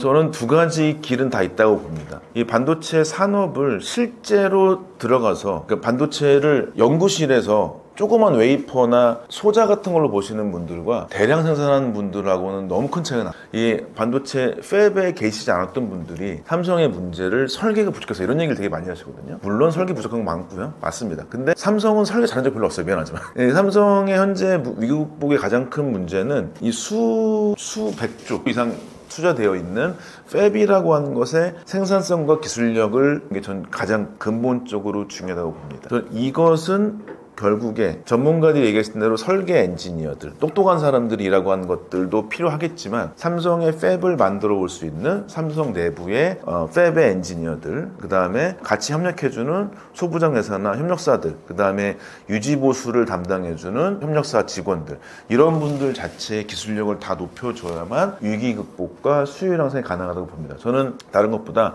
지금 비즈니스가 새롭게 나오지 않는 설계 쪽으로 집중하는 건 하면 되는 건데, 근본적인 위기의 극복은 이 팹의 생산성을 높여주는 걸로 필요할수 보게 되는 것이고요. 근데 안타깝게도 어떤 제가 뭐 국회에 가서도 얘기를 들어보면은, 죄송한 얘기지만은 우리 선생님들께서 설계가 안 돼서 그렇습니다 이런 얘기 많이 하시는데, 설계 원래 잘 안 돼 왔어요. 죄송한 얘기지만 팹에서 이 생산성의 극복이라고 하는 게 돼야, 말하자면은 TSMC를 그나마 확 따라갈 수 있어야 같은 장비를 쓰고 왜 안 나오냐. 여기는 결국에 뭐냐, 기존에 간과했었던 기술력, 정밀기계, 정밀화학, 패키지 기술, 이런 것들을 다시금 내부적으로 산업 내에서 기술력을 확보해야만 위기 극복이 가능하다고 봅니다. 우리나라는 제조업 강국이거든요. 근데 제조업 강국에서 새롭게 서플라이 체인을 통해서 설계를 잘하는 건 중요합니다. 여전히 중요한 근본적 경쟁력 확보겠지만, 그걸 좀 더 중장기적으로 본다면 현재 단기간으로 팹의 기술력을 확보해서 생산성 높이는 게 필요하다. 그런 것들은 지금 제가 전문가 중 한 명이라고 친다면 그것을 좀 간과하는 것들이 있기 때문에 그게 극복된다면 가능하다. 왜냐하면 삼성은 그동안 엄청난 생산성을 가지고 기술력을 확보해왔으니까요. 그런 것들을 좀 말씀드릴 수 있을 것 같아요. 삼성만의 위기가 아닙니다. 첫 번째 당연히 협력사들 위기도 있지만, 여러분들 요새 막 TV 광고나 지하철 광고 보시면 평택으로 오세요 막 있었죠. 삼성 단지가 열렸습니다. 근데 그게 실제로 제 친구도 마지막 투자 기회를 평택으로 잡아서, 여러분 혹시 뭐 요즘에 나온 테크가 몸테크라고 아시죠? 전세에 살다가 집을 줄여서 매매를 한다. 좁은 집에 사는 겁니다. 그러면서 자기 몸테크를 한다는 친구도 있어요. 제 친구도 있는데, 근데 그 친구가 샀던 아파트 가격이 평택이 30%가 떨어졌어요. 9억이던 게 6억이 됐고요. 11억이던 게 8억이 됐고 7억이 됐고 그랬습니다. 왜 그러냐? 결국에 삼성 매출이 안 되니까 그렇죠. 삼성 매출이 안 되면 기본적으로 협력사 매출이 안 됩니다. 예를 들면 삼성이 요새 많이 들어보셨을 것 같아요. 4, 5 이런 게 얘기합니다. P가 평택의 4단지, 5단지 이런 걸 짓는데, 그러면 저예요. 짓는다는 얘기는 무슨 얘기냐면, 팹을 짓는다. 그러면 일단 장비, 소부장의 장비가 6개월 정도 전에 매출이 발생됩니다. 그러면 그것 때문에 장비사의 매출이 늘어나요? 그럼 장비사 월급이 안 와주고 사람 뽑겠죠. 그럼 그 주변에 상권이 살아납니다. 그 다음에 3개월 전으로 했을 때 소재사들이 돈을 벌기 시작해요. 왜냐하면 소재가 들어오기 시작하니까. 그때 또 매출이 벌어집니다. 이게 1차 협력사들끼리 이루어지는 형태의 매출 증대라고 친다면, 삼성 내부에는 지금 평택에 있는 임직원 수가 얼만큼이냐, 전체적으로 삼성전자 사람들이 한 16,000명 정도 있고요. 그 다음에 협력사까지 포함하면 58,000명 정도 됩니다. 그래서 삼성 평택 사업장에 거의 6만 명 가까이의 사람들이 있어요. 이거 무슨 얘기냐? 그 정도 사람들이 삼성의 공장이 멈추면 돈을 못 법니다. 그러면 거기에 소위 이제 한밥집들이 있어요. 우리 건설 노동자분들께서 일하실 때 나올 수 있는 밥집들. 그 다음에 이제 거기에 쓸 수 있는 일부 오피스텔, 이런 것들도 있겠죠. 이런 게 실제 라인 건설이 멈추게 되면 이런 게 모든 게 다 떨어지게 됩니다. 산업 자체가 뭉개지게 돼 있죠. 평택뿐만 아니라 화성 사업장 같은 경우가 반도체 이제 거의 이제 핵심인데, 화성 사업장의 세금의 프로가 삼성전자 사업장에 하나 내게 됐었습니다. 평택 거는 제가 이제 자료를 찾아보지 못했는데, 그래서 그 정도까지 지역 내 총생산뿐만 아니라 연관되어진 것까지 포함되기 때문에 삼성이라는 회사가 위기라고 하는 극복해야 됩니다. 그래서 이제 여러분 뭐 온라인상에서 놀림이 되기도 하긴 했지만, 결국에 삼성을 잘 되길 바라시는 마음이 굉장히 클 것 같아요. 뭐 여러분, 우리나라 사람의 10명 중에 4명, 40% 이상이 삼성전자 주식을 갖고 있다고 합니다. 그래서 이제 뭐 5만 전자, 6만 전자, 7만 전자 이런 게 나오기도 하는데, 결국에 반도체가 살아야 삼성이 살 수밖에 없고요. 그래야 고용이 늘어나고, 아까 말씀드린 대로 고용이라고 하는 게 사람의 일자리가 필요하다. 자동화가 가장 안 되는 일이 무엇이냐? 저는 반도체가 자동화가 제일 더디다고 보거든요. 그러니까 반도체 산업은, 반도체 제품은 자동화를 이끌어요. AI랑 같이. 근데 반도체를 생산하는 곳이 가장 자동화가 될 것 같아요. 그럼 그래야 팹이 있어야 팹에서 사람들이 일을 할 수 있어요. 그래야 고용이 일어나는 것이죠. 그래서 고용이 되게 많은 게 반도체 산업이거든요. 그것들을 생각했을 때 삼성 반도체가 설계뿐만 아니라 생산성, 그 다음에 협력사까지 다 아울러서 발전할 수 있도록 좀 잘 됐으면 좋겠습니다. 우리나라가 정치적 격변을 겪고 나서 이제 소위 모두 다 AI를 외치고 있습니다. 혹은 이제 AI 플러스 반도체, 이것들을 외치고 있고, 그다음에 AI 3대 강국 도약을 하고 있습니다. 현재 AI 점수를 보자면 미국이 100점, 중국이 65점. 그다음에 이제 그다음 우리나라가 보통 얘기하는데 우리나라부터 맨날 이렇게 붙어 있죠. 말하자면 이제 미국이 아주 강하고, 그다음에 중국이, 그다음에 이제 우리나라 정도 잡고 있는데, 오늘 재밌는 통계를 봤는데요. 오픈 AI에서 한국 법인을 만들겠대요. 왜 그러냐 봤더니 오픈 AI 사용료 1등이 누굴까요? 당연히 미국이겠죠. 근데 2등이 우리나라입니다. 되게 재밌죠. 그러니까 우리나라가 상대적으로 굉장히 기술적인 이 소위 테스트 보드가 될 만한 나라가 돼버린 것이죠. 사람들 굉장히 민감하고 짜증도 많이 내고 이러니까 AI라고 하는 것들이 중요해졌는데 결국에 지금 AI 강국이 있습니다. 근데 여기서 대권주자들은 강국을 한마디로 미국, 중국처럼 독자적인 AI가 있다라고 하는 것을 원칙으로 하고 있습니다. 소위 이제 서버렌 AI 같기도 하고요. 서버렌 AI가 아니더라도 기본적으로 미국은 오픈 AI, 제미나이 같은 것들이 너무나도 강하게 뭐 딥시크의 충격처럼 포함해서 중국도 아주 중장기적으로 개발을 하고 있습니다. 이 전략은 되게 다양할 것 같아요. 근데 첫 번째로는 저는 소버린 AI처럼 한국형 AI는 필요한 것 같습니다. 기술이 이제 안보가 된 건 맞을 수 있을 것 같고요. 그 다음에가 한국이라고 하는 나라의 데이터와 정보 체계라고 하는 걸 통해서 이런 것이 또 부가가치가 있을 수 있기 때문에 저는 소버린 AI는 필요하다고는 보는데 필수적인 것까지는 의사결정이 필요할 것 같습니다. 왜냐하면 우리나라는 굉장히 한정된 자원들이 많이 있어요. 그 다음에 이 AI라고 하는 기술이라고 봐야 될지 저는 하나의 자원이라고 보기도 하거든요. AI가 데이터라고 하는 표현에서 모든 걸 만들 수 있게 됩니다. AI가 자원이라고 친다면 어떤 데에서는 자원을 채굴할 수 있고요. 인프라를 깔 수가 있습니다. 그게 지금 얘기하는 오픈 AI, 제미나이 같은 소위 인프라용 AI겠죠. 근데 저는 어떤 면에서 AI 담당자들이나 하는 개발하시는 분들과 얘기하게 되면은 우리나라가 어떤 면에서 굉장히 적응할 수 있고 소위 우리나라가 BTS 왜 잘 되냐고 물어보면은 근본이 없어서 그렇다죠. 이게 팝인지 뭔지 모르겠는데 잘 되고 있어요. 그래서 우리나라는 근본 없이 잘 되고 있지 않습니까? 그건 무슨 얘기냐면 AI 인프라라고 하는 뿌리는 모르겠고 얘를 어떻게 잘 쓸 것인가에 AI 어플리케이션 단이 무엇인가라고 하는 것들을 사례로 들고 싶어요. 실제로 소브렌 AI라고 하는 것들은 근본적으로 봤었을 때는 우리가 이제 AI 반도체 엄청난 거대한 데이터 센터 10조 단위 만들 수 있는 GPU라고 하는 거 하겠다. 중요해요. 근데 여기서 실제 소프트웨어 엔진으로서 소브렌 AI를 구동할 것인가 아니면은 오픈 AI 같은 건데 쓸 것인가의 문제는 의사결정으로서 AI 정책 당국과 AI 기술자들과 그 다음에 학교들을 연계해서 좀이라도 어느 정도 커미티를 만들어야 될 것 같고요. 저는 여기서 집중할 수 있는 게 AI 어플리케이션이라고 봅니다. 왜냐하면 말씀드린 우리나라는 되게 빠르게 한 예로서 뭐 제가 이제 같이 인터뷰하고 책을 쓰고 있는 분 중에 한 분이 소위 LMM 기반으로 그러니까 LMM 기반의 AI 게임을 만든 분이 있습니다. 뭐 스모킹 건이라는 게임도 하나 있는데요. 그게 이제 중국 많이 받았고 근데 그쪽에서도 이 오픈 AI나 제미나이들도 어떤 고민하고 있냐면 우리가 이렇게 인프라를 깔았는데 아직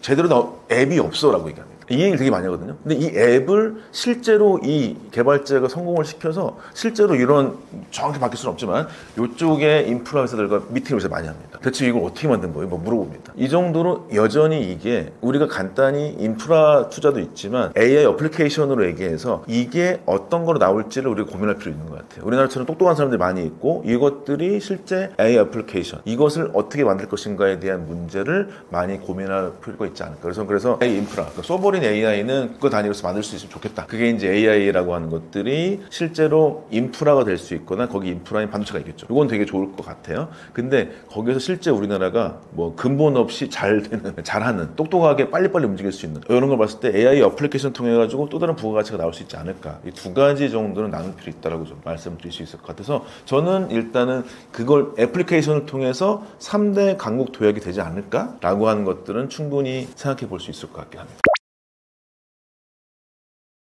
실제로 이제 저희가 AI 얘기하다가 반도체 얘기를 같이 할 수밖에 소위 AI 시대 때 반도체가 훨씬 더 빨리 발달해야 되니까 반도체 엔지니어들도 열심히 일해야 됩니다. 이런 얘기 했었던 것인데, 반도체 특별법이 이제 얼마 전에 그 크게 이슈가 된 적이 있었습니다. 소위 52시간 규제 이런 것들이 있었는데 그런 것들을 포함했었어요. 크게 세 가지입니다. 첫 번째는 뭐냐면 반도체 기업한테 기존엔 세제 혜택, 그러니까 세금 같은 걸 감면해 줬어요. 그다음에 이제 R&D 투자해 주게 되면은 뭐 대출이라고 하는 걸 싸게 준다든지, 말하자면 지원에 가까웠는데, 그러니까 세제 지원에 가까웠는데 반도체 특별법은 돈을 준다는 겁니다. 자금 지원해 드릴게인 겁니다. 수십조 단위를 실제로 자금을 준다는 거죠.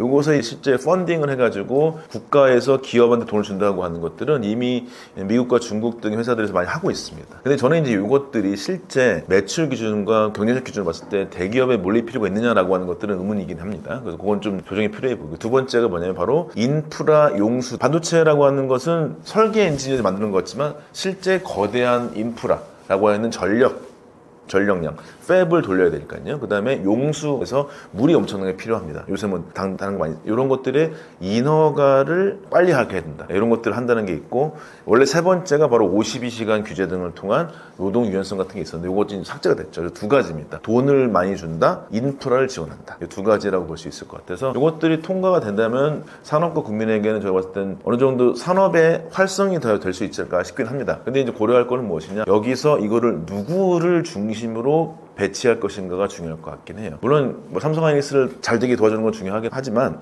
제가 업계에 있었던 상으로 봤을 때는 삼성과 하이닉스는 그냥 합니다. 지원한다고 돈을 하지 않거든요. 그래서 저는 소부장 회사를 중심으로 해서 여기들의 기술력을 올릴 수 있고 글로벌 진출할 수 있도록 도와주는 게 더 중요하지 않을까. 그게 결국에 고용 창출이 더 많이 될 수 있거든요. 그런 것들을 좀 더 어디에 좀 디테일에 할까라고 하는 것들을 좀 고민할 필요 있을 것 같습니다. 이제 AI 인재 양성들에 대한 각 뭐 대선 정책들 뭐 후보들이 얘기를 많이 하고 있는데, 실제로 이것은 너무나 중요한 의사결정의 방식입니다. 뭐 비등한 예로 전 스위스의 예전 사례를 들고 싶긴 해요. 스위스가 18세기 한마디로 프랑스 혁명 때 마지막으로 왕정을 지켰던 용병들이 스위스 사람들이었습니다. 왜 그랬냐면 스위스가 먹을 게 없으니까, 산 중턱에 살고 있으니까 너무 가난했어요. 그래서 했던 게 뭐냐면 몸빵인 거죠, 한마디로 얘기해서. 그래서 군인으로 가서 용병으로 많이 뛰었었습니다. 그 4세기 때 게르만이 내려왔던 이유가 로마의 군대였었잖아요. 그런 것처럼 스위스가 돈이 없고 아무도 먹을 게 없으니까 프랑스나 이런 국가들한테 용병을 넣었어요. 근데 왜 끝까지 싸웠냐? 우리는 용병을 할 게 없으니까 여기서 우리가 싸워도 죽어야 다른 나라들이 있더라도 우리 써줄 거 아니야. 말하자면 몸빵 말고는 할 게 없었던 것이 바로 스위스였습니다. 근데 그러다가 뭘 생각했냐? 그때 리더가 이게 아니라 우리가 기술적인 발전을 해야 되겠구나. 여러분, 스위스 뭐죠? 시계죠. 굉장히 정밀한 산업이죠. 관광도 있긴 하지만 스위스의 정밀 기계 산업이라고 하는 그 발달에 따라서 현재 국민 소득이 9만 불에 가깝게 됐습니다. 그건 무엇이냐? 바로 의사결정의 리더. 그때 19세기 전후 20세기로 왔었을 때 물론 군사적으로 영구 중립국이라고 하는 형태로 했기 때문에 정치 안정도 됐긴 했지만, 근데 그거 말고 기술적으로 어떠한 인재를 양성하고 산업 정책을 하는 거에 따라서 그 가난하고 추위에 떨었던 스위스가 지금은 아주 대단한 나라가 됐다는 것을 알 수 있을 것 같아요. 지금 AI 인재 양성은 너무나 중요합니다. 근데 AI 인재 양성을 제가 봤을 때는 AI라고 하는 거를 같이 연결해서 또 다른 형태의 인간됨이라고 하는 것들 양성해야 되는데, AI의 활용되어지는 방식으로서는 저는 적절하지 않은 것 같아요. 무슨 얘기냐면은 인간의 생각을, 그러니까 대체할 수 있는 것을 대체 가능한 인재를 양성하는 것들이나 툴 같은 걸 쓰는 방식은 알아서 합니다. AI 인재는 뭐냐면 결국에 AI를 활용해서 인간이 또 다른 형태의 부가가치를 어떻게 낼 것인가의 문제인 것 같아요. 그것들 여러분들 많이 아시겠지만 유튜브 CEO가 유튜브 자녀들의 유튜브 시청을 막죠. 빌 게이츠의 아들, 딸들이 어디에 있죠? 흑장난하는 학교에 다닙니다. 그러니까 인간이 가질 수 있는 건 과연 무엇이냐. AI 인재 양성 좋은데요. 툴 양성은 배우면 됩니다. 그냥. 그 다음에 요즘에는 오픈 AI, 인프라 AI 물어보고 다 알아요. 그것은 내비두자. 과연 AI가 왔던 이 시대, AI가 자원일 때 우리가 인간됨이라고 하는 통한 또 다른 부가가치 혹은 그걸 통해서 어떤 것들이 될까라고 하는 것들의 방향타는 너무 중요합니다. 그래서 이 스위스가 정말 선진국 된 것처럼 이 AI 기술의 인재 양성 방향은 너무 기술적인 거는 저는 약간 반대인 것 같아요. 이걸 자원으로 활용했을 때 어떻게 또 다른 부가가치를 만들 수 있을까? 거기서 어떻게 인간됨을 더 발현할 수 있을까? 인간됨이라고 하는 게 내가 뭘 잘할 수 있지요? AI 활용을 통해서 내가 뭘 가질 수 있지? 와디유 해보겠죠. 후유와 이 두 가지 질문을 하면서 좀 교육 체계 같은 것들은 양성 방식도 바뀔 필요 있을 것 같습니다.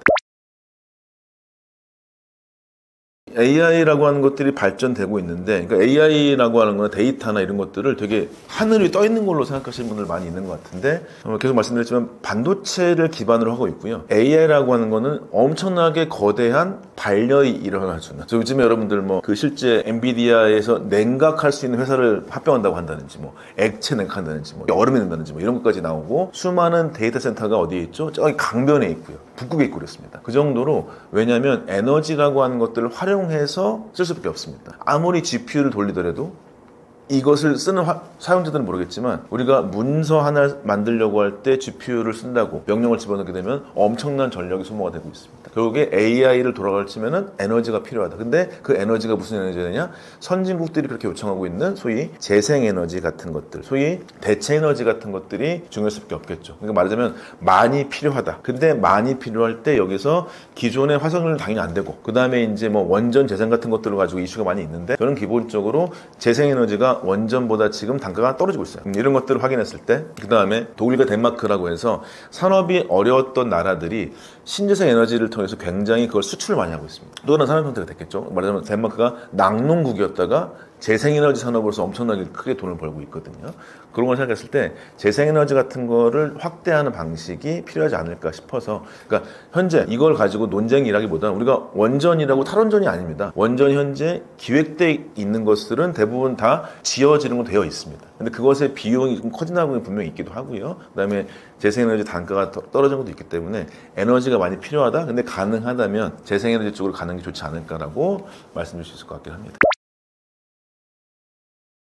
우리나라 각축전도 있는데, 여전히 또 이제 그것의 바탕이, 그러니까 AI가 머리라고 친다면 반도체는 몸이죠. 이 몸이 반도체를 두고 경쟁할 수밖에 없다라고 볼 수 있고요. 이제 어떤 분들 미국의 보고서를 보게 되면 결국에 중국이 대만을 침공할 것이라는 얘기가 있습니다. 왜냐하면 물론 기본적으로 원래 같은 뭐 양안 체제라고 하는 게 있긴 하지만, 기본적으로 봤을 때 중국이 하나의 중국으로 믿고 있다, 이런 것도 있지 않습니까? 그래서 근데 왜 그러냐? 누구도 범접하지 못하는 반도체 기술인 TSMC라는 회사가 있다는 것이 굉장히 강력하죠. 현재 시스템 반도체라고 하는 것에 부가가치 있는 것의 60% 이상을 대만의 반도체에서 만들고 있습니다. 상당히 우리나라에는 가슴이 아픔이죠. 아까 말씀드린 대로 왜 같은 장비를 쓰는데 이렇게 차이가 날까? 이것은 다시금 기술이라고 하는 것들의 단위 산업의 핵심 기술력의 우위는 필수적입니다. 안타까운 일이죠. TSMC에 줄 서서 번호표 뽑고 있어요. 이거 나중에 엔비디아 기다려주세요. 뭐 구글 기다려요. 이렇게 하고 있는데 퀄컴 기다려요. 근데 삼성은 지금 널널하게 쉬고 있습니다. 슬픔이죠. 말하자면 일단은 단위 회사의 기술력의 끝에는 가셔야 된다. 이건 분명히 있습니다. 그런데 그렇지 않더라도 여기서 기술이라고 하는 것과 안보를 실제로 우리가 대권 주자들께서는 나눠들 게, 우리나라가 잘하는 것은 무엇이고 못하는 건 무엇인지 충분히 고려해야 됩니다. 이것은 실제 기업이라고 하는 것에 내비두면 안 됩니다. 우리나라가 IMF 전후부터 개발도상국이 선진국 될 때까지는 대기업에게 대부분의 경제 정책을 맡겼던 게 사실입니다. 왜냐하면 그게 나았던 거죠. 그래서 몇 가지 대기업들이 글로벌 수준이 됐죠. 근데 우리나라 전체가 글로벌 수준 된 건 아닙니다. 그게 뭐냐면 글로벌 수준 돼가지고 강점으로 되어 있는 건 살리는 건 맞습니다. 그런데 약점이라고 될 수 있는 것들은 실제 국가 단위에서 협력을 끊을 수 있도록 우리가 계속적인 실제 외교 정책을 구할 수밖에 없습니다. 그래서 명확하게 우리 기술자들과 연결하고 정책 담당자들이 연결해가지고 우리나라의 강점과 약점은 무엇인지를 충분히 고려해야 됩니다. 근데 거기서 반도체를 예를 들어서 말씀드리게 된다면, 반도체가 의사결정을 할 때는 어떤 기술 전문가나 학계분들 뿐만 아니라 산업계 분들이 많이 있어야 됩니다. 반도체만 제가 전문적으로 하고 있다고 친다면, 반도체는 전작과 설계도 중요하지만 맨 끝에 기계장치도 되게 중요하고요. 배관도 있어야 되고요. 소재도 중요하고요. 모든 전공이 다 몰려 있습니다. 여기에서 어떻게 경쟁 우위가 있는지를 아주 면밀하게 매핑을 진행해야 됩니다. 말하자면 기술력이 있는 산업계 전문가들을 포함해서, 그 다음에 숙련된 시니어들을 포함해서 이런 분들을 가지고 실제 장단점을 명확하게 구분한 다음에 그것의 장점은 최대한 늘려서 글로벌화 시키고, 단점이라고 하는 것들은 보완하거나 협력하는 관계로서 정부에서 도와주는, 말하자면 기술적인 경쟁 우위를 알고 그것의 장단점을 구분해서 외교에 포함시킨다라고 하는 것들이 우리나라의 살아가는 방식이 아닐까 싶습니다.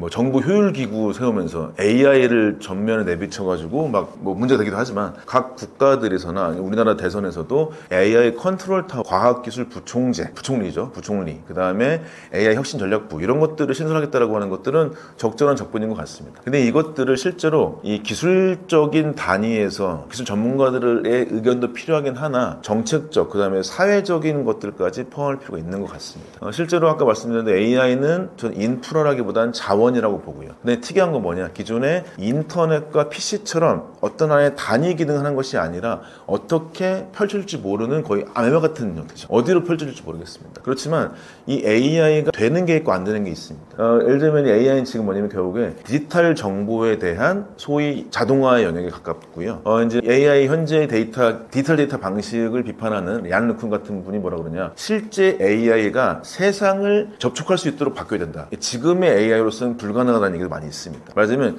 그것을 개발하자는 얘기면 둘째 얘기고 첫 번째로는 기존의 디지털 중심의 현재 AI 할 수 있는 것과 없는 것들을 구분해야 됩니다. 말씀드린 대로 반도체 자동화가 될 거다라고 하는 건 제가 아는 업계의 얘기로서는 불가능합니다. 반도체 생산 자동화가 불가능합니다. 그거를 꿈꾸거나 그걸 통해서 노동자들을 해고하거나 이런 것도 적절하지 않습니다. 그런 것도 현재 삼성이나 이런 것들 수율의 문제가 나오는 것이거든요. AI가 만사형통은 아닙니다. 근데 AI가 쉽게 자동화 가능해서 할 수 없는 일을 충분히 구분할 필요 있는 것 같아요. 그래서 미국 앨런 머스크 얘기듯이 AI로 모든 걸 밀어버리는 형태라기보다는 그때 사람들과 협력을 통해서 실제로 가능해서 사람이 편하게지는 것, AI가 불가능하기 때문에 사람이 필요한 것들, 말하자면 인간과 AI가 연계해서 서로의 장단점을 가지고 협력할 수 있도록 하는 자원이자 대상으로서 여기는 것을 실제 정책, 인문사회 정책까지 포함돼가지고 기술, 인문, 정책까지 포함해서 만들어야 그것이 AI가 하나의 만병통치약적으로 바라시는 분들은 아니라고 봅니다. 그래서 그런 것들을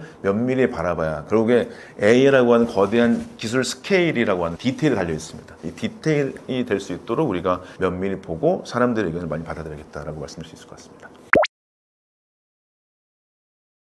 우리나라가 이제 수십 년, 말하자면 IMF, 그 다음에 뭐 정치적 87년째 봤을 때는 40년 혹은 20년이 넘어왔습니다. 그러니까 25년에서 40년 정도의 사회에서 정치적, 경제적 격변이 일어나고 있는데 AI나 반도체라고 하는 것이 글로벌리 혹은 인간의 자체로서의 변화가 많이 일어나고 있습니다. 거기에서는 단위 기술적인 개발도 필요하겠지만은 뭐 현재 국가적, 정치적 위기 같은 것들 포함해서 여기 사람들끼리 서로를 무시하지 않고 협력을 통해서 얘기를 들어보는 반도체 기술만 하더라도 다양한 기술의 변화들이 있었다. 그 다음에 AI에서 쓸 수 있는 게 있고 쓸 수 없는 것들이 있다. 이런 것들을 같이 얘기해 보면서 서로의 협력과 신뢰를 쌓아가는 방식이 뭐 제가 얘기했던 반도체의 미래에 대한 이야기든지 산업에 대한 얘기든지 둘 다 필요하지 않을까. 그것들이 국가적으로 좀 더 이야기가 풍부해지면 그것이 가치로 나올 수 있지 않을까 싶어서 뭐 대선을 앞두고 있기도 하고 저희 채널에서 같이 말씀을 드렸습니다. 감사합니다.